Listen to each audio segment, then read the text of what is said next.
अस्मद्गुरुभ्यो नमः। श्रीरङ्गसिंहगिरिदेशिकपादसेवा प्राप्ता अखिल द्रविडवेदरहस्यजातं श्रीगौतमान्वयजमाश्रितभागधेयं गोपालदेशिकमहं शरणं प्रपद्ये। श्रीमद्गौतमवंशनायकमणेर्गोपालसूरेः तत्पादाम्बुजलब्धयुग्मनिगमान्तार्धं सुशीलं सदा सद्विद्याविनयादि सद्गुणनिधिं स्वाचार्यनिष्ठान्वितं वन्दे वैष्णवभूषणं तमनगं श्रीरङ्गरामानुजं। कौशिकान्वयसञ्जातं वेङ्कटार्यतनूभवं वेदान्ताचार्यसच्शिष्यं मुडैवर्लुगुरुं भजे। श्रीशैलेशैत्यादिप्रणतोऽस्मि नित्यं श्रीपराशरभट्टार्यः श्रीरङ्गे सपुरोहितः श्रीवत्साङ्गसुतः श्रीमान् श्रेयसे मेस्तु भूयसे। उल्लासपल्लवितपालितसप्तलोकी निर्वाहकोरगितनेमकटाक्षलीलां श्रीरङ्गहर्म्यदलमङ्गलदीपरेखां श्रीरङ्गराजमहिषीं श्रियमाश्रयामः। नमः श्रीरङ्गनायक्यै यद्भ्रूविभ्रमभेदतः ईशेषितव्यवैषम्यनिम्नोन्नतमिदं जगत् श्रीस्थनाभरणं तेजः श्रीरङ्गे सयमाश्रये చింతామణిమివోద్భాంతం ఉత్సంగే అనంతభోగినః। భాగవతోత్తములందరికీ దాసోహాలు సమర్పిస్తూ పరాశర భట్టర్ వారు అనుగ్రహించినటువంటి శ్రీగుణరత్న కోశాన్ని అధ్యయనం చేస్తున్నాం. అందులో భాగంగా క్రిందటి రోజున 44వ శ్లోకాన్ని అధ్యయనం చేసినటువంటి వారమయ్యాం. ఇప్పుడు ఈ శ్లోకంలో తల్లి పరమాత్మ యొక్క వక్షసీమకి ఆభరణము అంటున్నారు. మరి పెరియ పెరుమాళ్ళ యొక్క పెరియ పెరుమాళ్ళు ఎవరికి ఆభరణం? ఇప్పుడేమో తల్లిని ఒక ఆభరణంగా పూమాలిక పరమాత్మ యొక్క వక్షసీమలో అది వెలిగిపోతోంది అని చెప్పినటువంటి భట్టర్ వారే ఇంకొక శ్లోకంలో మరి తల్లికి ఆభరణం ఏమిటి అంటే శ్రీస్థనాభరణం తేజః శ్రీరంగే సయమాశ్రయే. శ్రీ స్థనాభరణం, శ్రీదేవి యొక్క రంగనాయకి యొక్క స్థనములకి ఆభరణమైనటువంటి వాడు శ్రీరంగేశుడు అనేటటువంటి విషయాన్ని వారే ఇంకొక శ్లోకంలో తెలియచేస్తారు. శ్రీరంగనాథుడు ఆ తల్లి వక్షసీమకి అలంకారమైనటువంటి వాడు అని. తల్లి ఏమో పరమాత్మ వక్షసీమకి అలంకారమైనటువంటి ఆవిడ అని ఒక శ్లోకంలో వారే చెప్పి, స్వామి ఏమో పిరాటి యొక్క వక్షసీమకి అలంకారమైనటువంటి వాడు అనేటటువంటి విషయాన్ని ఇంకో శ్లోకంలో భట్టర్ వారే తెలియచేశారు. కాబట్టి ఆ మిథునానికి ఉండేటటువంటి అన్యోన్యతనంతటినీ కూడా తర్వాత శ్లోకంలో అద్భుతంగా భట్టర్ వారు తెలియచేస్తున్నారు. పుష్పమాలికగా అభివర్ణించినటువంటి భట్టర్ వారు ఆ పుష్పమాలిక ఉన్నది పరమాత్మ కోసమే, అనన్యార్హంగా ఉన్నది పరమాత్మ కోసమే అనేటటువంటి విషయాన్ని తెలియచేస్తూ ఆ తల్లి ఆ స్వామి ఇద్దరూ కూడా అనుభవించేటటువంటి ఆ రసానుభవం ఎలా ఉంటుంది, ఆ శృంగార రసానుభవం ఎలా ఉంటుందో అద్భుతంగా తర్వాత శ్లోకంలో మనందరికీ తెలియచేస్తూ ఉంటారు. లోకంలో ఒక నాయకుడు నాయకి మామూలుగా లోకంలో ఎప్పుడైనా ఒక కావ్యాలలో కానీ ఎక్కడైనా కవులు వర్ణించేటటువంటి సందర్భంలో నాయకులు ఇద్దరూ కూడా అన్యోన్యంగా రసానుభవం ఆనందానుభవం చేస్తూ ఉంటే అది గుహ్యమైనది, అంటే గుప్తంగా ఉంచవలసినటువంటిది. కాబట్టి నాటకాలలో కానీ కావ్యాలలో కానీ నాయకుల మధ్య ఉండేటటువంటి ఆ అన్యోన్య శృంగార రసానుభవాన్ని ఎప్పుడూ కూడా బయటికి చెప్పరు కవులందరూ కూడా, దానిని గుహ్యంగానే ఉంచుతారు. కానీ ఇక్కడ జగత్పతికి జగన్మాత మధ్య ఉండేటటువంటి ఆ అనుభవం, ఆ ఆనందానుభవం ఏదైతే ఉందో అది భట్టర్ వారు మనందరికీ అర్థమయ్యేటట్టుగా అందంగా తెలియచేస్తున్నారు. ఇది తెలియచేయడం ఎందుకు అంటే లౌకికంగా ఇద్దరి పట్ల నాయకి పట్ల వారిద్దరి మధ్య ఉండేటటువంటి ఆ అన్యోన్యత కానీ ఆ ఆనందానుభవం కానీ శరీరాన్ని ఆనందపరుచుకునేటటువంటి లౌకికమైనటువంటి విషయం. కానీ పెరుమాళ్ల పిరాటి మధ్యలో ఉండేటటువంటి ఆనందానుభవము లోక కళ్యాణం కోసము, మనందరినీ స్వీకరింపచేయడం కోసము తల్లి ఎన్నో విధాలుగా పరమాత్మని తన వశపరుచుకుంటూ ఉంటుంది. పిళ్ళై లోకాచార్యుల వారు శ్రీవచన భూషణంలో జీవులని దిద్దుబాటు చేస్తుంది తల్లి, అలాగే పరమాత్మకి కూడా సూచన చేస్తుంది అని చెప్తారు. ఇది జీవుణ్ణి దిద్దుబాటు చేయడము అంటే జీవుడికేమో ఉపదేశం చేస్తుంది. తన ఉపదేశాలతోటి దోషాలు మాని పరమాత్మ యొక్క పాదార విందముల దగ్గర శరణాగతి చెయ్యి అనేటటువంటి ఉపదేశంతో జీవుణ్ణి దిద్దుబాటు చేసేటటువంటి ప్రయత్నం చేస్తుంది. అలాగే పరమాత్మకి తాను ఉపదేశం చేయలేదు కాబట్టి తన అందంతో పరమాత్మని తన వశపరుచుకొని పరమాత్మ జీవుడిలో ఉన్నటువంటి దోషాలు చూడనివ్వకుండా చేసి జీవుడిలో ఉన్నటువంటి ఏమాత్రం కొంచెం పుణ్యం ఉన్నా కూడా దానిని 1కి 10 రెట్లుగా చేసి పరమాత్మ కటాక్షించేటట్టుగా తన సౌందర్యంతో పరమాత్మని వశపరుచుకొని జీవుణ్ణి కటాక్షింపచేస్తుంది అని చెప్తారు. ఆ విషయమే ఇక్కడ భట్టర్ వారు అద్భుతంగా అందంగా తెలియచేస్తున్నారు. పరమాత్మ తల్లి ఇద్దరి మధ్య ఉండేటటువంటి అన్యోన్యతని, ఆ ఆనంద అనుభవాన్ని చక్కగా తెలియచేస్తున్నారు. అంతేకాకుండా ఈ జీవులందరూ ఉన్నది పరమాత్మ యొక్క వినియోగం కోసమే, ఆయనకు మాత్రమే వినియోగపడడం కోసమే అనేటటువంటి విషయాన్ని కూడా భట్టర్ వారు ఈ శ్లోకం ద్వారా మనకి తెలియచేస్తున్నారు. శ్లోకాన్ని చెప్పవలసిందిగా విజయ గారు అన్మ్యూట్ చేసుకుని శ్లోకాన్ని చెప్పవలసిందిగా ప్రార్థిస్తున్నారు.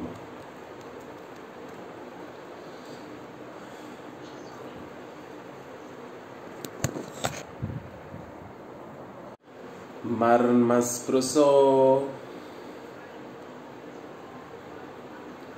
రససిరా వ్యతివిద్యా వృత్తైః కాంతోపభోగలలితైః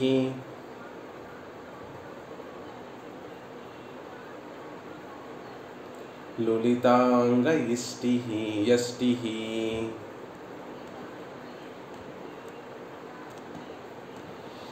పుష్పావళీవ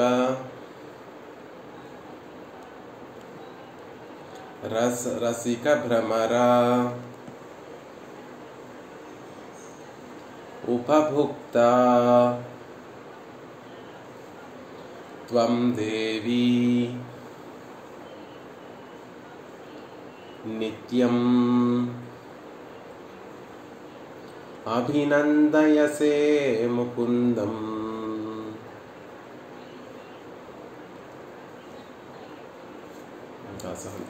మర్మస్పృశో రససిరా వ్యతివిద్య వృత్తైః కాంతోపభోగలులితైః లులితాంగయష్టిః పుష్పావళీవ రసికా భ్రమరోపభుక్తా త్వం దేవి నిత్యం అభినందయసే ముకుందం. దేవి అని ఎదురుగుండా రంగనాయకిని చూస్తూ దాసవంతం ఎదురుగుండా రంగనాయకిని సేవిస్తూ పట్టరవారు అనుగ్రహించినటువంటి ఒక చక్కటి శ్లోకం. ఇద్దరు కూడా సేర్తి, ఒక్కరే కాదు, రంగనాయకి రంగనాథుడు ఇద్దరు సేర్తిగా ఉండేటటువంటి చోటు, వారిద్దరూ సేర్తిగా ఉండేటటువంటి స్థలంలో చెప్పినటువంటి చక్కటి శ్లోకం. దేవి శ్రీరంగనాయకి మర్మస్పృశ మర్మాంగములను తాకేటటువంటి రసశిరా రసనాడులను వ్యతివిద్య వాటిని తాకి వృత్తైః ప్రవర్తింపచేసి కాంతోపభోగ కాంతుని యొక్క అనుభవం వల్ల లలితైః విలాసాలతోటి లులిత సొక్కిన అంటే అలసిపోయినటువంటి అంగయష్టిః కొమ్మ వంటి సుకుమారమైనటువంటి తిరుమేని కలిగినటువంటి దానా. ఎదురుగుండా రంగనాయకిని చూస్తూ ఉంటే భట్టర్ వారు ఆ రంగనాయకి యొక్క తిరుమేనిలో ఒక అలసట సొలసత కనిపిస్తూ సొలసినటువంటి తనం కనిపిస్తూ ఉంటే దాని గురించి చెప్తున్నారు. తల్లి ప్రియుడైనటువంటి రంగనాథుడితోటి ఆనందానుభవం చేసి ఆ విలాసాలన్నిటినీ కూడా అనుభవించడం వల్ల కలిగినటువంటి శ్రమ అంతా కూడా నీ దివ్యమంగళ విగ్రహంలో కనిపిస్తోందమ్మా. అలాంటి కొమ్మ వంటి అలసటతో కూడినటువంటి కొమ్మలాంటి దివ్య తిరుమేని కలిగినటువంటి దానివి అంటున్నారు. రసిక భ్రమర పుష్పరసాన్ని ఆస్వాదించేటటువంటి తుమ్మెద చేత ఉపభుక్త పరిపూర్ణంగా ఆస్వాదింపబడినటువంటి పుష్పావళీవా పూల వరస వంటి దానివి త్వం నీవు ఎలా అందంగా అభివర్ణిస్తున్నారు. తల్లినేమో క్రిందటి శ్లోకంలో చెప్పినటువంటి ఆ కుసుమ సందర్భణంతోనే మళ్ళీ పోలుస్తూ పుష్పావళి ఒక అందమైనటువంటి పూమాలికలాగా శ్రీరంగనాయకిని పోలుస్తూ ఆ పూమాలికలో ఉండేటటువంటి మకరాందాన్నంతటినీ కూడా ఆస్వాదించేటటువంటి ఒక భ్రమరముగా పరమాత్మని అభివర్ణిస్తూ అలా పరమాత్మ చేత తుమ్మెద చేత ఉపభుక్త పూర్తిగా అనుభవింపబడినటువంటి పుష్పావళివా ఒక చక్కటి పూలదండవి నువ్వు త్వం నీవు అనేటటువంటి విషయాన్ని చెప్తూ ఆ తల్లి ఎలా ఉంది ముకుందం మోక్షాన్ని ప్రసాదించేటటువంటి వాడైనటువంటి ముకుందుణ్ణి నిత్యం నిత్యం అభినందయసే ఆనందింపచేస్తున్నావు. స్వామిని ఎలా ఆనందింపచేస్తోంది తల్లి అనేటటువంటి విషయాన్ని ఆవిడ్ని సేవిస్తూ పట్టర్వారు అనుగ్రహించేటటువంటి అద్భుతమైనటువంటి శ్లోకం. తల్లి యొక్క తిరుమేనిని చూస్తుంటే పరమాత్మ పిరాటి ఇద్దరూ కూడా ఆనందానుభవం చేస్తూ ఉంటే ఆ ఆనందానుభవం వల్ల కలిగినటువంటి శ్రమతోటి ఆ తల్లి యొక్క తిరుమేని కొంచెం అలసినట్టుగా కనిపిస్తూ ఉంటే ఆ అలసినటువంటి తిరుమేనిని చూస్తున్నటువంటి భట్టర్వారు ఆ తల్లి పరమాత్మకి ఎంతో ఆనందాన్ని కలగచేస్తున్నావు, పరమాత్మ నిన్ను అనుభవిస్తున్నా నీ ద్వారా ఆ విలాసాలన్నిటినీ కూడా అనుభవిస్తున్నాడు అనేటటువంటి విషయాన్ని చెప్పి అలా ఆనందానుభవాలు చేయడం వల్ల అలసినటువంటి అంగయష్టి కొమ్మ వంటి సుకుమారమైనటువంటి దివ్యమంగళ విగ్రహం కలిగినటువంటి దానివి అని చెప్తూ రసిక భ్రమరోపభుక్త పుష్పావళీవా మధువును తాగడంలో ఆతృత కలిగినటువంటి మధువుని తాగడంలో గొప్ప అనుభవం కలిగినటువంటి గొప్ప భ్రమరము చేత పూర్తిగా ఆస్వాదింపబడినటువంటి పుష్పమాలికలా ఉన్నావు అనేటటువంటి విషయాన్ని చెప్తూ అలాంటి ఓ దేవి ఓ తల్లి నువ్వు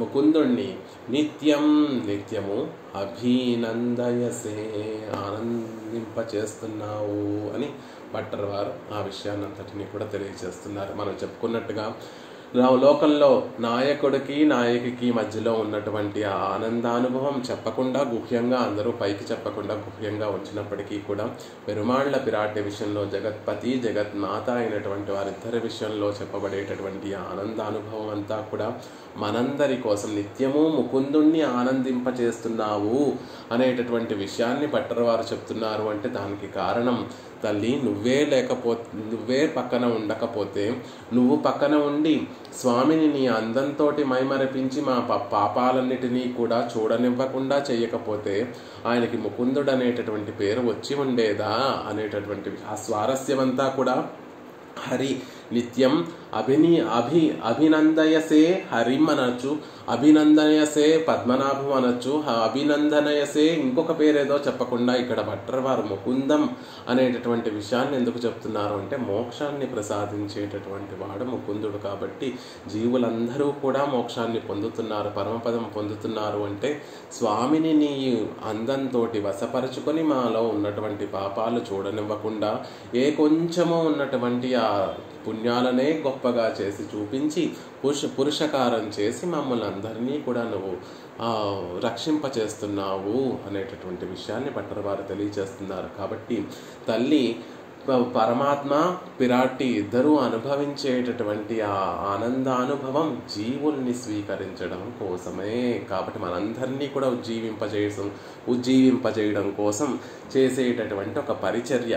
తల్లి పరమాత్మకు ఒక కైంకర్యం చేస్తోంది. ఆ కైంకర్యం చేయడం కూడా ఎందుకు అంటే మనందరినీ ఉజ్జీవింపజేయడం కోసం. ఆ కైంకర్యంలో ఉండేటటువంటి గొప్పతనాన్ని ఏమిటి ఆ కైంకర్యము, ఆ కైంకర్యంలో ఉండేటటువంటి గొప్పతనం ఏమిటో భట్టర్వారు ఇక్కడ అనుగ్రహిస్తున్నారు. కేవలము భట్టర్వారు మాత్రమే ఇంత గొప్పగా అనుగ్రహించగలిగినటువంటి సమర్థత కలిగినటువంటి వారు. ఎందుకంటే సాక్షాత్తుగా రంగనాయకి యొక్క పుత్రులు కాబట్టి ఆ స్వాతంత్ర్యము ఆ ప్రేమ వారికే ఉంది కాబట్టి ఆ జగన్మాత పిరాట్టికి పెరుమాళ్ళ మధ్య ఉండేటటువంటి ఆ అనుభవాన్ని అంతటినీ కూడా అందంగా తెలియజేస్తున్నారు. ఎవరికైనా కూడా ఈ అనుభవాన్ని అనుభవించాలి, పిరాట్టి పెరుమాళ్ళు ఏకాంతంగా ఆనందానుభవం చేస్తూ ఉంటే అక్కడ ఆంతరిక కైంకర్యాలు చేసేటటువంటి వారిగా ఉండాలి అనే మన పూర్వాచార్యులు ఆళ్వార్లు అందరూ కూడా కోరుకున్నటువంటి విషయం.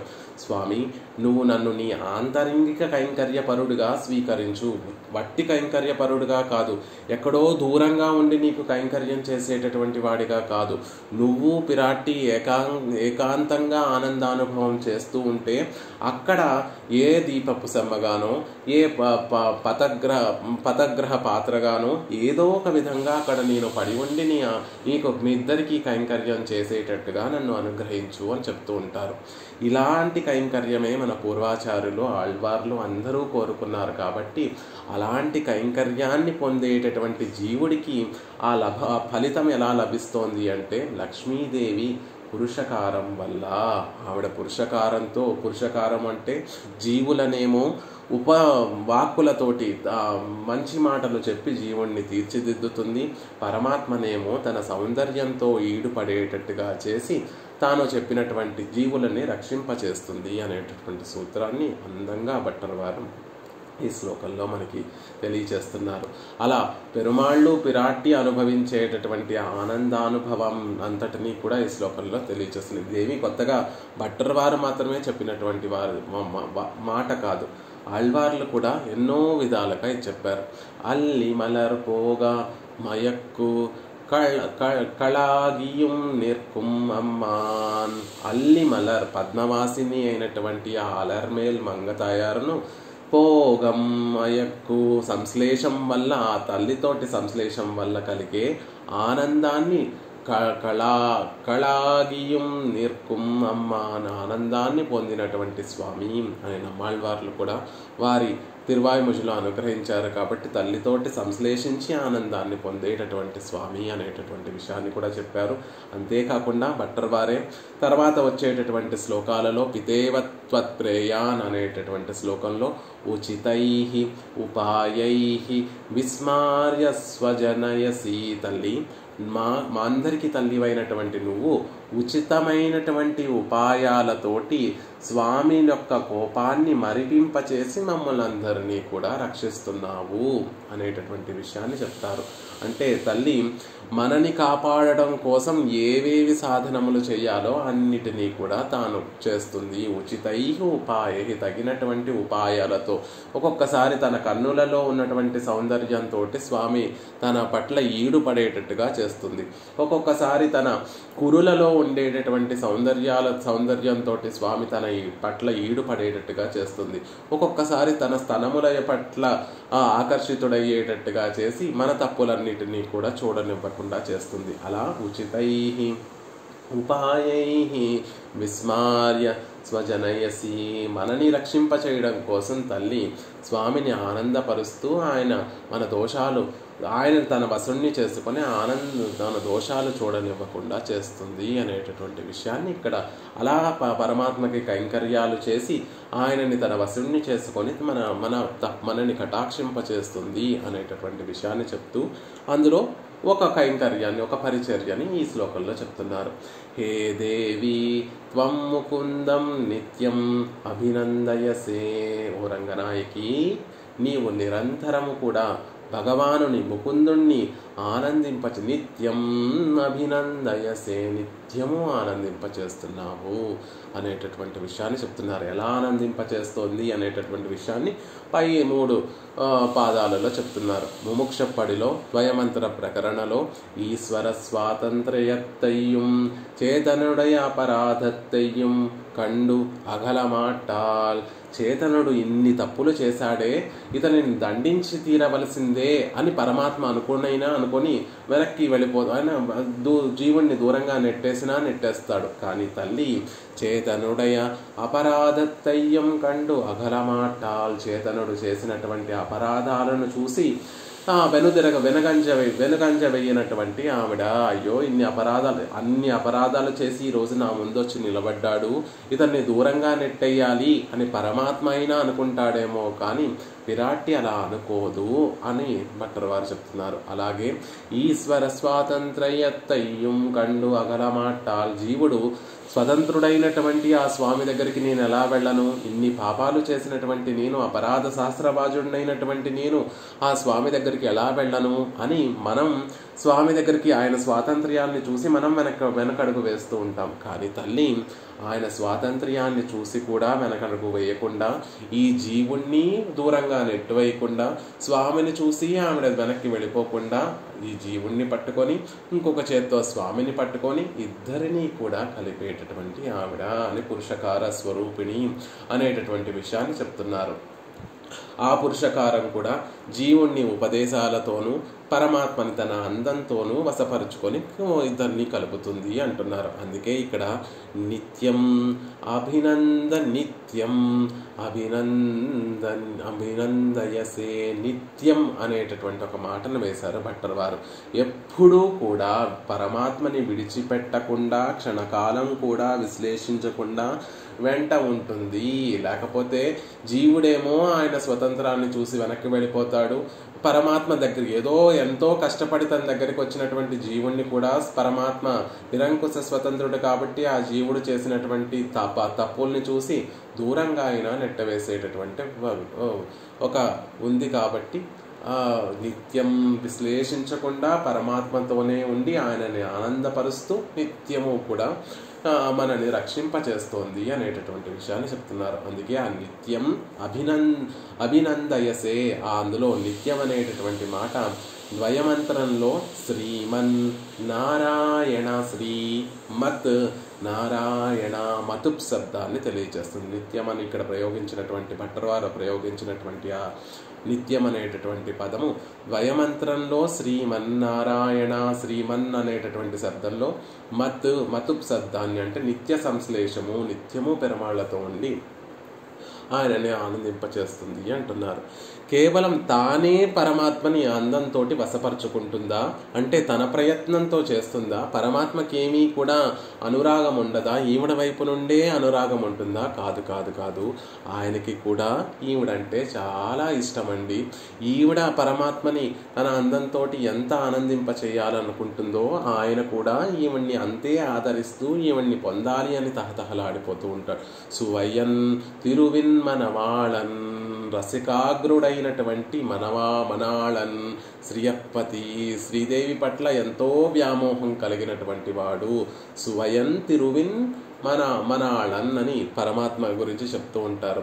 శ్రీ లక్ష్మీదేవి పట్ల ఎంతో రాసిక్యం కలిగినటువంటి వాడు, ఎంతో ఆ వ్యామోహం కలిగినటువంటి వాడు. ఆ వ్యామోహంతో ఎప్పుడు శ్రీదేవి తన దగ్గరికి వస్తుందా అని ఎదురు చూపులు చూస్తూ ఉండేటటువంటి వాడు. అలా దివ్య దంపతులు ఇద్దరూ కూడా ఒకరితో ఒకరు కలిసి చేసేటటువంటి పరిచర్యలు, వారిద్దరూ చేసుకునేటటువంటి ఆ పరిచర్య లోకానుగ్రహం కోసమే అనేటటువంటి విషయాన్ని వర్ణిస్తూ నిత్యం అభినందయసే, నిత్యం అభినందయసే, నిత్యము కూడా నిత్యము ఆనందింపచేస్తున్నావు అంటున్నారు. ఎలా ఆనందింపచేస్తోంది తల్లి? పుష్పావళి రసిక భ్రమరోప భుక్త పుష్పావళి అభినందయసే. ఎలా అయితే ఒక పూల వరస, ఒక పూల దండ తన దగ్గరికి వచ్చినటువంటి తుమ్మెదని, ఆ పూలలో ఉన్నటువంటి మధువు ఆ తుమ్మెదలు తాగుతూ ఉంటే తుమ్మెద వచ్చి ఆ పూలన్నిటిలో ఉన్నటువంటి మధువుని ఆఘ్రాణిస్తే ఆ పుష్పమాలిక ఎలా అయితే ఆ తుమ్మెదని ఆనందింపచేస్తోందో అలా రసిక భ్రమరోపభుక్త పుష్పావళీవ అభినందయసే. ఆళ్వార్లు భట్టర్ వారు ఏ పాట చెప్పినా కూడా ఈ సాంప్రదాయంలో ఉన్నటువంటి విషయం ఏమిటి అంటే పెద్దలు చెప్పనటువంటి విషయాన్ని సొంతగా చెప్పకూడదు అనేటటువంటి విషయం. ఏ విషయమైనా కూడా పూర్వాచార్యులు కానీ ఆళ్వార్లు కానీ అనుగ్రహించినటువంటి విషయాన్నే సాంప్రదాయంలో చెప్పాలి తప్ప మరొక విషయంగా చెప్పకూడదు. మరొక కొత్త విషయాన్ని ఎవ్వరూ కూడా చెప్పరు. తమ ఆలోచనకి వచ్చినటువంటి భావాలను ఎప్పుడూ కూడా ఆళ్వార్లు పూర్వాచారులు ఎప్పుడు కూడా మనకి తెలియచేయరు. ఈ రసిక భ్రమరోపభుక్త పుష్పావళి ఇవ అనేటటువంటి మాట అంటే శ్రీదేవి యొక్క పుష్పమాలిక అని, పరమాత్మ ఒక భ్రమరము అని, ఆ భ్రమరము వచ్చి ఆ పుష్పమాలికలో ఉన్నటువంటి ఆ మధువునంతటినీ కూడా ఆస్వాదించడం వల్ల ఒక అలసట ఆ పుష్పమాలికకి కలుగుతోంది అనేటటువంటి విషయాన్ని ఆళ్వార్లు ముందే వారి పాసురాలలో తెలియచేసి ఉన్నారు. తూవియం పుళ్ళుడై దైవవండు తూదైందయం పెణ్మయ్యాం పూవిదాలో 9వ దశకంలో 9వ దశకంలో 4వ పాసురం, అద్భుతమైనటువంటి పాసురం. ఆళ్వార్లు నమ్మాళ్వార్లు తమని తాము గోపికగా భావించుకుంటూ అనుగ్రహించినటువంటి ఒక దశకం. కృష్ణ పరమాత్మ అప్పటి వరకు గోపికలతోటి ఆనందానుభవం చేస్తూ రాసక్రీడలు చేస్తూ ఒక్క క్షణం మళ్ళీ అదృశ్యమైపోయినటువంటి సందర్భంలో ఆ గోపికలు ఎలా అయితే ఎంతో వ్యధను అనుభవించారో, నమ్మాళ్వార్లు కూడా పరమాత్మ అప్పటి వరకు తమ దగ్గర ఉన్నటువంటి స్వామి ఒక్క క్షణం అదృశ్యమైపోగానే నమ్మాళ్వార్లు కూడా ఆ గోపికలు పడినటువంటి ఆ విరహ వేదనంతటినీ కూడా పరమాత్మను విశ్లేషించడం వల్ల కలిగినటువంటి దుఃఖాన్నంతటినీ కూడా తెలియచేసేటటువంటి అందమైనటువంటి దశకం ఈ దశకం. పావియేన్ మనత్తై నిన్రీరుమాలో వాడై తన్వాడై వెవ్వాడయ్యాలో மேவு தன்மதியும் வெம்மதியுமாலோ மேன்மலர் பள்ளி வெம்பள்ளியாலோ தூவியம் புள்ளுடை தெய்வவண்டு துணைந்தவெம் பெண்மையும் பூவிதாலோ ஆவியும் பரமமல்ல வகைகளாலோ యాముడై నెంజముం తుణయ్యన్రాలో. అద్భుతమైనటువంటి పాసురం. స్వామిని పరమాత్మ నమ్మాళ్ళ వాళ్ళకి దూరం అయిపోగానే నమ్మాళ్ళ వాళ్ళు పొందేటటువంటి స్థితి ఎలా ఉంది అంటే, పావియేన్, పాపిష్టి దానిని నేను, అందుకే స్వామి నన్ను విడిచిపెట్టి వెళ్ళిపోయాడు. నేను పాపాన్ని చేశాను కాబట్టే స్వామి నన్ను విడిచిపెట్టి వెళ్ళిపోయాడు. అలాంటి నాకు తన్వాడై వెవ్వాడయ్యాలో, చల్లగా మలయ మారుతం హిమాలయాల నుండి వచ్చేటటువంటి వాడై ఉత్తరపు గాలి, ఆ చెప్పడంలో కూడా చూడండి, ఉత్తర దిక్కు నుండి వచ్చేటటువంటి ఆ చల్లటి గాలి వాడై తన్వాడై, చల్లటి ఉత్తర దిక్కు నుండి వచ్చేటటువంటి గాలి ఎలా ఉంది నాకు అంటే వెవ్వాడయ్యాలో, భయంకరంగా ఉండేటటువంటి వేడి గాడ్పులా ఉంది అనేటటువంటి విషయాన్ని చెప్తున్నారు. పరమాత్మ తమని విశ్లేషించడం వల్ల, పరమాత్మ దూరంగా వెళ్ళిపోవడం వల్ల ఆ నాయికకి, ఆళ్వార్ల నాయికకి, అయ్యో ఉత్తర దిక్కు నుండి వచ్చేటటువంటి గాలి చల్లటిగా మలయ మారుతాం కదా, ఉత్తర దిక్కున చల్లటి పర్వతాలు ఉంటాయి, అటు నుంచి వచ్చేటటువంటి గాలి ఎప్పుడూ కూడా ఆహ్లాదాన్ని కలగచేస్తూ ఉంటుంది. అలాంటి ఆ గాలి నా మనసుని బ్రద్దలు చేసేస్తుంది, మనత్తు ఈరుం బద్దలు చేసేస్తుందండి. అసలే విరహ వ్యధ, ప్రియుడుతో పరమాత్మ దూరంగా ఉన్నాడు. అలాంటప్పుడు ఈ మలయమాలతం వచ్చి నన్ను తాకుతూ ఉంటే పరమాత్మని గుర్తు చేసి అది కూడా ఎటువైపు నుంచి వచ్చేటటువంటి గాలి, ఆ వాడై ఉత్తర దిక్కు నుంచి వచ్చేటటువంటి గాలి. ఆ గాలి కేవలం చల్లగా మాత్రమే ఉంటుందా? ఉండదు. ఆ గాలి ఉత్తర దిక్కు నుండి వచ్చేటటువంటి గాలి అలా మధుర మీదకు వెళ్ళి, అలా అయోధ్య మీదకు వెళ్ళి, అక్కడ ఉండేటటువంటి కృష్ణుడి యొక్క గంధాన్ని, కృష్ణుడు రాసుకున్నటువంటి కస్తూరి పరిమళాన్ని, కృష్ణుడు అద్దుకున్నటువంటి సుగంధ పరిమళాలన్నిటినీ కూడా మోసుకొస్తోంది. అంతేనా?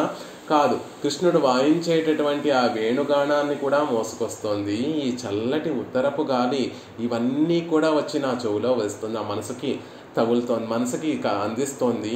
అసలే కృష్ణుడు పక్కన లేకపోతే ఈ ఉత్తరపు గాలేమో నన్ను ఇంకా బాధ పెట్టేస్తోంది. అందుకే అంటున్నారు ఆళ్వారు, వాడై తన్వాడై వెవ్వాడయ్యాలో, చల్లని మలయమారుతం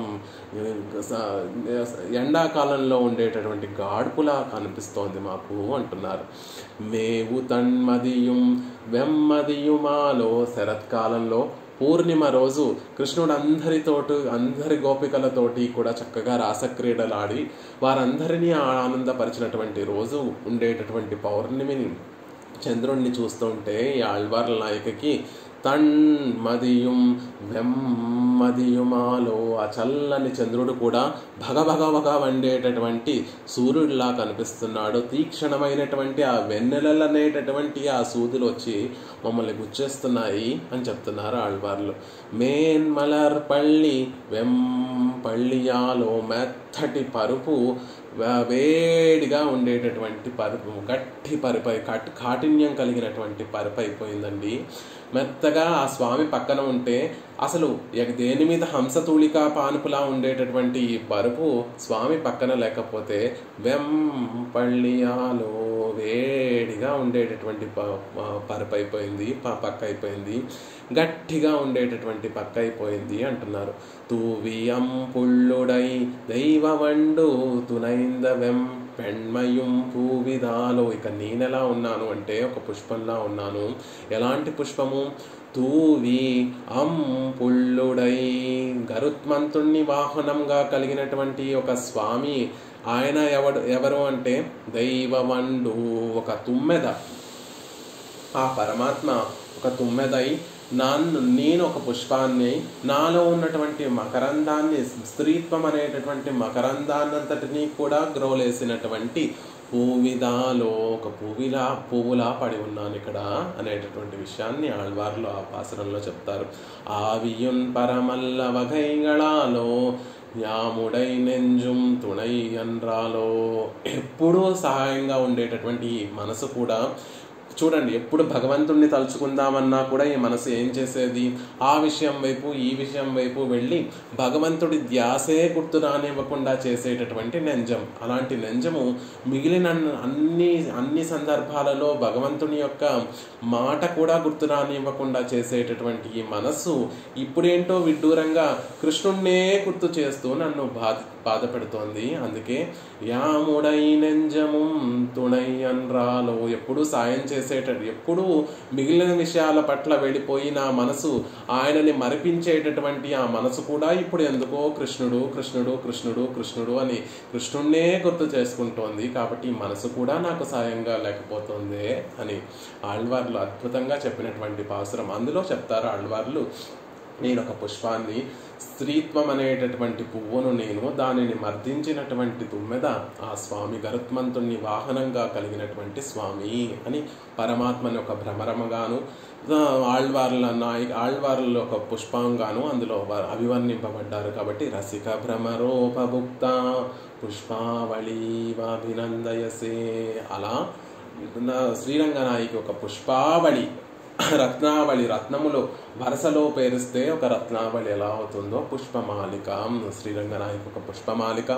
ఆ పుష్పమాలికను అనుభవించినటువంటి రసిక భ్రమరము ఆ రంగనాథుడు. ఆ రసిక భ్రమరముతోటి ఉపభుక్త, పరిపూర్ణంగా అనుభవింపబడినటువంటి పుష్పావళివా, పుష్పమాలిక లాంటి దానివి అని భట్టర్ వారు. నిత్యం అభినందయసే, అలా పరమాత్మకి ఆనందాన్ని కలగచేస్తున్నావు. ఎలా ఆనందాన్ని కలగచేస్తోంది అనేటటువంటి విషయాన్ని ఇంకా పై 2 పాదాలలో చెప్తున్నారు. కాంతోపభోగలలితై లులితాంగయష్టి, శ్రీరంగనాథుడితోటి ఆనందానుభవం చేస్తూ తద్వారా కలిగినటువంటి శ్రమను, అలసటను పొందినటువంటి లులితాంగయష్టి, సుకుమారమైనటువంటి దివ్య తిరుమేని కలిగినటువంటి దానివి. కాంతునితోటి కాంతోపభోగలలితై, కాంతుడితోటి భోగములన్నిటినీ అనుభవించి తద్వారా అలసటను పొందినటువంటి దివ్య తిరుమేని కలిగినటువంటి దానివి అని చెప్తున్నారు. ఆ అనుభవం ఎలా జరిగింది అనేటటువంటి విషయాన్ని మొదటి పాదంలో చెప్తున్నారు. మర్మస్పృశో రసశిరా వ్యతివిధ్య వృత్తై, శిరా అంటే నాడి, ఆ రసశిర అంటే రసనాడులు, రసశిరాహ, అలాంటివి అనేకమైనటువంటి 2 రసనాడులు అనేటటువంటి విషయాన్ని చెప్తున్నారు. అలా మర్మాంగాలను స్పృశించేటటువంటి రసనాడుల్ని స్వామి వాటికి శ్రమను పొందిస్తూ ఉంటే తద్వారా ఆనందానుభవం చేస్తున్నావు అనేటటువంటి విషయాన్ని చెప్తూ మర్మస్పృశో రససిరా యతి విద్య వృత్తై అనేటటువంటి విషయంలో తల్లి పరమాత్మ ఆనందింపచేస్తున్నాడు తల్లిని అనేటటువంటి విషయాన్ని చెప్తున్నారు. ఇక్కడ కూడా ఒక అద్భుతమైనటువంటి ఒక సాంప్రదాయ అర్థాన్ని తెలియచేస్తారు. మనం పరమాత్మకి కైంకర్యం చేయడం కన్నా కూడా ఇక్కడ భట్టర్ వారు ప్రయోగించినటువంటి మాట ఏమిటంటే పరమాత్మే ఆవిడ్ని ఆనందపరుస్తున్నాడు. ఎలా? మర్మస్పృశ రససిర యతి విద్య వృత్తై రసనాడులను తాకి ప్రవర్తింపచేస్తున్నాడు అనేటటువంటి విషయాన్ని చెప్తున్నారు. కాబట్టి మనమందరం కూడా పరమాత్మకి నేను కైంకర్యం చేయడం కాదు, ఆయన మన నుండి ఎలాంటి కైంకర్యం కావాలంటే అలాంటి కైంకర్యం స్వీకరించాలి అనేటటువంటి విషయాన్ని చెప్తున్నారు. దానికి అనుగుణంగా ఇక్కడ పతి యొక్క భోగమే ముఖ్యంగా ఉంటుంది. ఉత్తమ స్త్రీ లక్షణం, ఉత్తమ స్త్రీ యొక్క లక్షణం ఏమిటంటే పతికి ఆనందాన్ని కలగజేయటమే. దాన్నే వేదాంత దేశకులు కూడా భుంక్తే స్వభోగమఖిలం పతిభోగ శేషం, పతికి ఆనందాన్ని కలగచేయటమే పరమావధి ఉత్తమ స్త్రీకి, ఉత్తమ ఇల్లాలకి. అలా ఇక్కడ కూడా రంగనాయకి స్వామి ఎలా తనని పరికరంగా ఉపయోగించుకోవాలనుకుంటున్నాడో అలా ఉపయోగించుకుంటున్నాడు అనేటటువంటి విషయాన్ని భట్టర్ వారు మొదటి పాదంలో తాను ప్రయత్నించడం లేదు, పరమాత్మే ఆవిడ్ని పరికరంగా కైంకర్య పరికరంగా స్వీకరిస్తున్నాడు అనేటటువంటి విషయాన్ని చెప్తున్నారు. అందుకే ఆళ్వాన్దార్లు కూడా నిత్యకింకర ప్రహర్షయిష్యామి అంటారు. అక్కడ నిత్యకింకరో ప్రహర్షయిష్యామి అంటే స్వామి నన్ను నువ్వు నిత్యకింకరుడిగా తీసుకొని సంతోషింప చెయ్యాలి, నువ్వు నాకు ఎలా కావాలి అంటే అలా నువ్వు నన్ను ఉపయోగించుకొని తద్వారా ఆనందాన్ని కలగచేయాలి అని ఆళ్వాన్దార్లు కూడా చెప్పినట్టుగా మనం మన ప్రయత్నంతో కైంకర్యం సమర్పించకుండా స్వామి తన ప్రయత్నంతో తాను ఇష్టపడి మన ద్వారా కైంకర్యాలు స్వీకరించాలి అనేటటువంటి విషయాన్ని ఇక్కడ మర్మస్పృశో రససిరా యతి విద్య వృత్తై కాంతోపభోగలలితై లులితాంగయష్టి పుష్పావళీవరసిక భ్రమరోపభుక్త త్వం దేవి నిత్యం అభినందయసే ముకుందం. ఎక్కడా కూడా శ్రీరంగనాయకి వైపు నుంచి చెప్పట్లేదు, ఇక్కడ అంతా కూడా రంగనాథుడి వైపు నుంచే చెప్తున్నారు. కాంతోపభోగలలితై లులితాంగయష్టి పుష్పావళీవ రసిక భ్రమరోపభుక్త, భ్రమరము ద్వారా అనుభవింపబడినటువంటి పుష్పావళీవ సరాంగా ఉంది తల్లి అనేటటువంటి విషయాన్ని చెప్పారు. కాబట్టి అన్నీ కూడా పరమాత్మకి తాను ఇష్టపడేటటువంటి కైంకర్యం చేసేటటువంటి వారిగా అవ్వాలి. అది కూడా ఆంతరిక కైంకర్యం చేసేటటువంటి వారిగా ఉండాలి. పరమాత్మ పిరాట్టి ఇద్దరూ ఏకాంతంగా ఉండేటటువంటి సందర్భంలో అక్కడ కూడా అలా కైంకర్యం ఎవరికి ఇస్తారు అంటే ఎంతో ప్రేమ ఉంటే తప్ప, ఒక చక్రవర్తి మహారాణి భట్టమహిషి ఇద్దరూ కూడా ఏకాంతంగా ఉండేటటువంటి సందర్భంలో వారికి పరిచర్యలు చేసేటటువంటి వారు కూడా కొంతమంది ఉంటారు, ఆ ఆంతరిక కైంకర్యంను చేసేటటువంటి వారు ఉంటారు. వారికి ఆ కైంకర్యాన్ని ఎలా ఇస్తారు అంటే ఎంతో ప్రేమ, అభిమానము, నమ్మకము వారి పట్ల ఉంటే అలాంటి వారిని మాత్రమే లోపలికి రానిచ్చి ఆ కైంకర్యం చేసేటటువంటి వారిగా ఆ కైంకర్యాలు ఇస్తారు. కాబట్టి ఇక్కడ కూడా విరాట్కి పెరుమాళ్ళకి కైంకర్యాన్ని సమర్పించేటటువంటి ఆంతరింగ కైంకర్యాన్ని సమర్పించేటటువంటి వారిగా మనని కటాక్షించాలి అని చెప్తూ ఈ శ్లోకం అంతటిలో కూడా పరమార్థం ఏమిటంటే అపరాధాలు చేసినటువంటి జీవులందరినీ కూడా లక్ష్మీదేవి పరమాత్మని వశపరుచుకొని రక్షింపచేస్తుంది. ఆ వశపరచుకోవడం కోసం కొన్ని శృంగార లీలా విలాస చేష్టితాలన్నిటినీ చేస్తుంది. ఆయన కూడా మనసులో ఆనందంతో ఆ శృంగార లీలా విలాసాలన్నిటినీ కూడా అనుభవిస్తూ ఉంటాడు. అలా ఇద్దరూ ఆనందానుభవం చేయడం మనందరినీ ఉజ్జీవింప చేయడం కోసమే అనేటటువంటి విషయాన్ని చెప్తున్నారు. దివ్య దంపతులు ఇద్దరూ కూడా ఆనంద ప్రవాహంలో నిమగ్నులై ఉండేటటువంటి రీతిని అందంగా భట్టర్ వారు ఈ శ్లోకంలో మనందరికీ తెలియజేశారు. మర్మస్పృశో రససిరా వ్యతి విద్య వృత్తై కాంతోపభోగలలితై లులితాంగయష్టి పుష్పావళీ రసిక భ్రమరోపభుక్త త్వం దేవి నిత్యం అభినందనయసే ముకుందం. ఆ దివ్యానుభవం చేసేటటువంటి ఆ దివ్య దంపతులు ఇద్దరూ కూడా మనని రక్షించడం కోసం ఆ దివ్యానుభవం చేస్తున్నారండి. అందుకే భట్టర్ వారు ఈ శ్లోకాన్ని ఇంత విశదంగా మనకు అనుగ్రహించారు అని ముందే పెద్దలందరూ వ్యాఖ్యానాలలో అనుగ్రహించారు. ఏమిటి, వారు ఆనందాన్ని అనుభవించడం మన రక్షణ కోసమా? ఇదెక్కడా చెప్పబడి ఉందంటే, ఎక్కడో చెప్పబడి ఉంటేనే కదా ఇలా వ్యాఖ్యానిస్తారు అంటే, ఒకసారి మనం తిరుప్పావేని గుర్తు చేసుకుందాం. కుత్తు విளக்கெரிய கோட்டுக்கால் கட்டில் மேல் மெத்தென்ற பஞ்சசயனத்தின் மேலேறி கொத்தலர் பூங்குழல் நப்பின்னை கொங்கை மேல் வைத்து கிடந்த மலர் மார்பா வாய் திறமாய் மைத்தடங்கண்ணினாய் நீயுண்மணாளனை எத்தனை போதும் துயிலஜவட்டாய்கான் எத்தனை ஏலும் பிரிவாற்றகில்லாயால் తత్వమన్రు తగవేలోర్యంపావాయ్. ఈ లోకంలోకి గోదాదేవిగా అవతరించినటువంటి విరాట్టే సాక్షాత్తుగా చెప్పినటువంటి ఒక చక్కటి శ్రీ సూక్తి.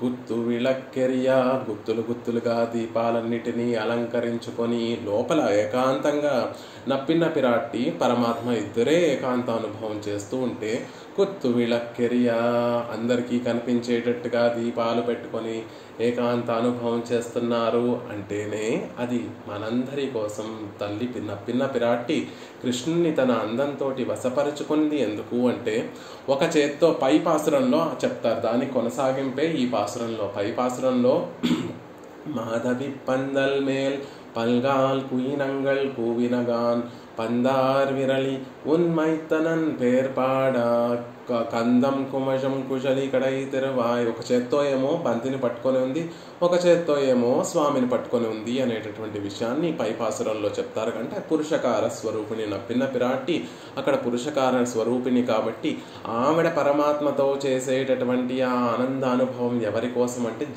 ఈ లోకాలన్నిటినీ కూడా ఉజ్జీవింప చేయడం కోసం. అందుకే గుత్తు విளக்கெரிய, గుత్తులుగా అంత తన శయన మందిరంలో గుత్తులుగా దీపాలు వెలుగుతూ ఉన్నాయండి అనేటటువంటి విషయాన్ని చెప్తున్నారు. అంతేకాకుండా జీవుని యొక్క పరమావధి ఏమిటి అంటే, అదిగో ఆ దీపంలా ఉండి పరమాత్మకి పిరాటికి కైంకర్యం చేయడమే. గుత్తు విளக்கெரிய కోటుకాల్ కట్టిల్ మేల్, ఒక అందమైనటువంటి పంచశయనத்தின் మేలేరు, అందమైనటువంటి ఒక శయనం మీద పిరాట్టి పెరుమాళ్ ఇద్దరు కూడా వేయించేసి ఉండి, కొత్తలర్ పూంగుజల్ నప్పిన్నై కొంగై మేల్, కొత్తలర్ పూంగుజల్ నప్పిన్నై కొంగై మేల్, నప్పిన పిరాటి యొక్క అందమైనటువంటి శిరోజములు కలిగినటువంటి ఆ నప్పిన పిరాటి నీ కొంగై ఆవిడ యొక్క స్తనములను వైతక్కిడంద మలర్ మార్బా వాయి తిరవాయ్, నీ వక్షస్థలం మీద నప్పిన పిరాటి యొక్క స్తనములు ఉంచుకున్నటువంటి ఓ స్వామి, నీ నోరు తెరిచి మాట్లాడరాదా అని బయట ఉన్నటువంటి గోపికలందరూ కూడా పెరుమాళను ప్రార్థిస్తున్నారు. ఎంత అద్భుతంగా చెప్తున్నారు అంటే, స్వామి వక్షస్థలము పెద్దది అనేటటువంటి విషయము ఎలా పెద్దదైంది అంటే, మలర్మార్బా మొగ్గగా ఉండేటటువంటి ఆ వక్షస్థలం బాగా వికసించినటువంటి పుష్పంలా అయిందట. దేనివల్ల?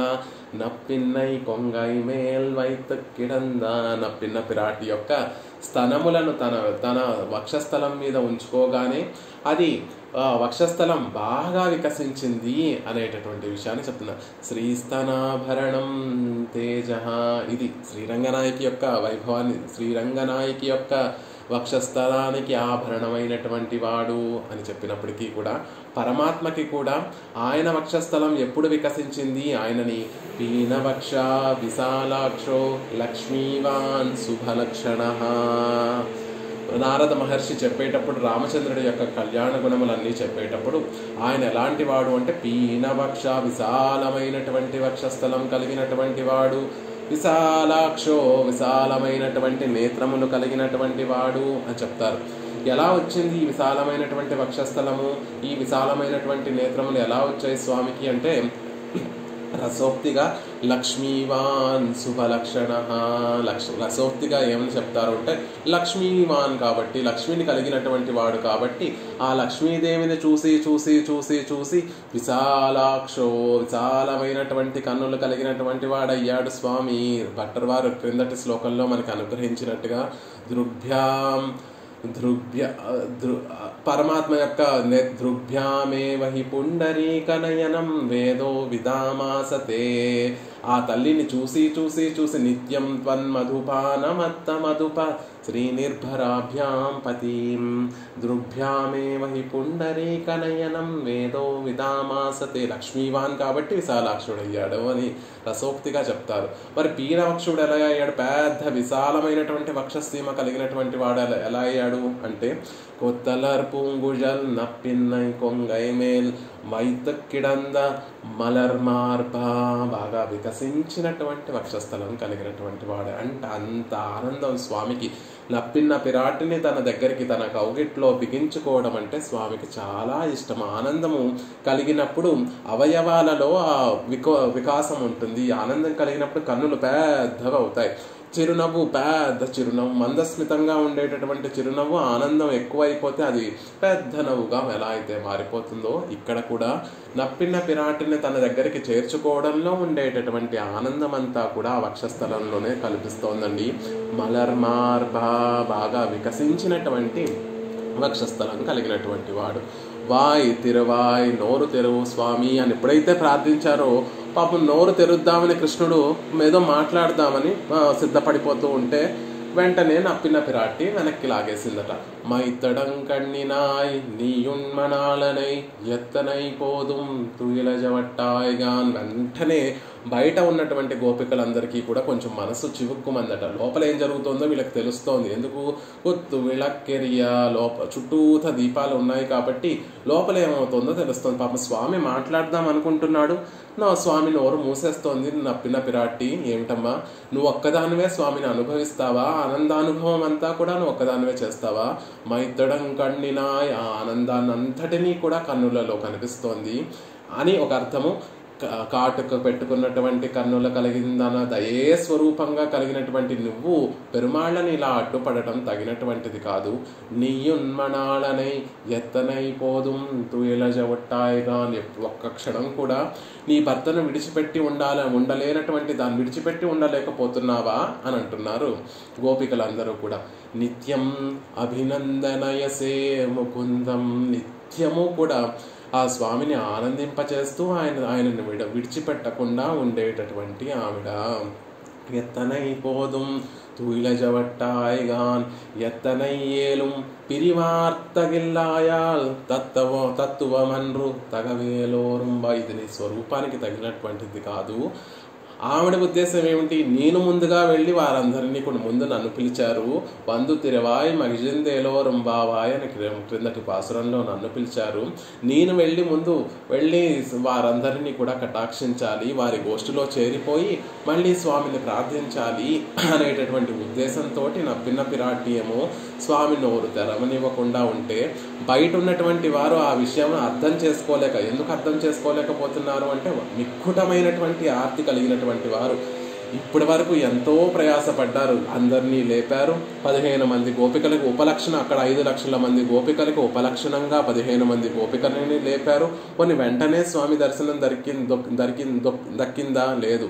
ద్వారపాలకుల్ని నిద్రలేపారు, నందుడిని నిద్రలేపారు, యశోదను నిద్రలేపారు, బలరాముడిని నిద్రలేపారు, తల్లిని నిద్రలేపేటటువంటి ప్రయత్నం చేశారు. ఇంత ప్రయాసపడిపోతూ లోపల ఉండేటటువంటి ఆర్తి ఇంకా ఎదురుగుండా కృష్ణుడు ఉన్నప్పటికీ కూడా మాట్లాడనివ్వడం లేదు. ఈ నప్పిన పిరాటి మైతడంగಣ್ಣಿనా ఈ ప్రణయ రోషంతో, ప్రేమ ఎక్కువైపోయి రోషంతో మైతడంగಣ್ಣಿనా నీయున్మణాలనై ఎత్తనై పోదుం తుయిలజవట్టాయిగాన్ ఎత్తనై ఏలుం పిరివాట్రగిల్లాయాల్ తత్వమన్రు తగవేలోరుంబావాయ్. తల్లి, నువ్వు పురుషకార స్వరూపిణివి. నీ స్వరూపానికి తగినటువంటిది కాదు. ఆయన మాట్లాడనివ్వకుండా ఉండడం నీ స్వరూపానికి తగినటువంటిది కాదు. ఆయన పక్కనే ఉండి ఎప్పుడూ కూడా ఆయనని విడిచిపెట్టి ఉండలేను అని బెంగపడుతూ ఉండేటటువంటి ఓ తల్లి, ఒక్క క్షణం కూడా నీ నీ భర్తను విడిచిపెట్టి ఉండలేకుండా ఉన్నావే అనేటటువంటి ఒక రోషపు పలుకుల్ని పలుకుతూ ఇక్కడ తెలియచేస్తారు. ఇక్కడ రెండు విషయాలు, ఆమె ఆ పంచశయనం మీద ఇద్దరూ ఉన్నటువంటి స్థితి, ఆనందానుభవాన్ని కళ్ళకు కట్టినట్టుగా ఆండాళ్ తల్లి మనకి చూపిస్తోంది. వారే లోకానికంతటికీ కూడా తెలిసేటట్టుగా గుత్తు విளக்கெரிய గుత్తులుగా దీపాలన్నీ కూడా అలంకరింపబడ్డాయి అనేటటువంటి విషయాన్ని, అలా అలంకరింపబడినటువంటి ఆ గదిలో వారిద్దరూ కూడా మెత్తని శయనం మీద పెరుమాళ్ళు పిరాట్టి ఇద్దరూ కూడా ఆనందానుభవం చేస్తున్నారని, ఆ ఆనందానుభవంతో స్వామికి ఆనందం కలుగుతోందని, అలా ఆనందింపచేసి ఆయనను తన వశపరుచుకుంటోందని, ఆ వశపరుచుకున్నటువంటి తల్లి యొక్క స్వరూపం పురుషకారం చేయడమే, జీవుల్ని కలపడమే అని, అలా చేయకుండా స్వామిని మాట్లాడనివ్వకుండా చేస్తోంది అనేటటువంటి భావనతోటి బయట ఉన్నటువంటి వారు, ఇది నీ స్వరూపానికి తగినటువంటిది కాదమ్మా, నువ్వెప్పుడూ కూడా ఆ స్వామిని నీ వశపరుచుకొని నీ వశంలో ఉంచుకొని మా చేత కలపడం కోసమే నీ వశపరుచుకుంటున్నావు. ఈ ఆనంద అనుభవం అంతా కూడా నువ్వు చేసేది మా కోసమే కదా. అలాంటప్పుడు మమ్మల్ని కలవనివ్వకుండా చేయడం నీకు తగినటువంటిది కాదు, నీ స్వరూపానికి తగినటువంటిది కాదు, పురుషకార స్వరూపురాలైనటువంటి నీకు తగినటువంటిది కాదు అనేటటువంటి విషయాన్ని ఆ పాసురంలో అందంగా ఆండాళ్ తల్లి తెలియచేస్తుంది. కాబట్టి ఆ విషయాన్నే భట్టర్ వారు ఇక్కడ కూడా తెలియచేస్తున్నారు. మర్మస్పృశో రసశిరావ్యతి విద్యవృత్తై కాంతోపభోగలలితై లులితాంగయష్టి పుష్పావళీవరసిక భ్రమరోపభుక్తా త్వం దేవి నిత్యం అభినందయసే ముకుందం. ఆయన ముక్తి ప్రసాదిస్తున్నాడు స్వామి అంటే నిత్యం అభినందయసే ముకుందం. స్వామి జీవులందరినీ ఉజ్జీవింపచేస్తున్నాడు, పరమపదాన్ని ప్రసాదిస్తున్నాడు అంటే ఆయనతో పాటు ఆ శ్రీరంగనాయకి వేయించేసి ఉండి ఆయనను వశపరుచుకొని మనందరినీ కూడా కటాక్షింపచేస్తోంది. కాబట్టి ఆయన ముకుందుడవుతున్నాడు, ముక్తిని ప్రసాదించేటటువంటి వాడు అవుతున్నాడు అని పుష్పావళి రసిక భ్రమరోపభుక్త అనే తల్లిని అందంగా పుష్పమాలికల అభివర్ణిస్తూ వారిద్దరి మధ్య ఉండేటటువంటి ఆనందానుభవాన్ని ఆళ్వార్లు ఎలా చెప్పారో, ఆ తర్వాత ఆండాళ్ తల్లి ఎలా చెప్పిందో అదే విధంగా భట్టర్ వారు కూడా ఆ విషయాన్నంతటినీ కూడా మనకి ఈ శ్లోకంలో మనకి అభివర్ణించారు. అలాంటి మిథునాన్ని మనం ఎప్పుడూ కూడా సేవిస్తూ ఉండాలి. దివ్య దంపతులు ఇద్దరినీ కూడా సేవిస్తూ ఉండి వారి ఆనందానుభవం మన కోసమే, జీవుల్ని చేయడం కోసమే అనేటటువంటి విషయాన్ని తెలుసుకుంటూ వారెప్పుడూ కూడా మనల్ని రక్షిస్తూ ఉండాలి అని ఆ మిథునానికి ఎప్పుడూ కూడా దాసోహాలు సమర్పిస్తూ ఆ తల్లి కటాక్షంతో పరమాత్మ మనకి సకల విధములైనటువంటి అభీష్టములన్నిటినీ కూడా ప్రసాదిస్తూ ముక్తిని కూడా ప్రసాదించాలని పెరుమాళ్ల సన్నిధిలో ప్రార్థిస్తూ శ్రీమతే రమ్యజా మాతృమునీంద్రాయ మహాత్మనే శ్రీరంగవాసినే భూయాత్ నిత్యశ్రీ నిత్యమ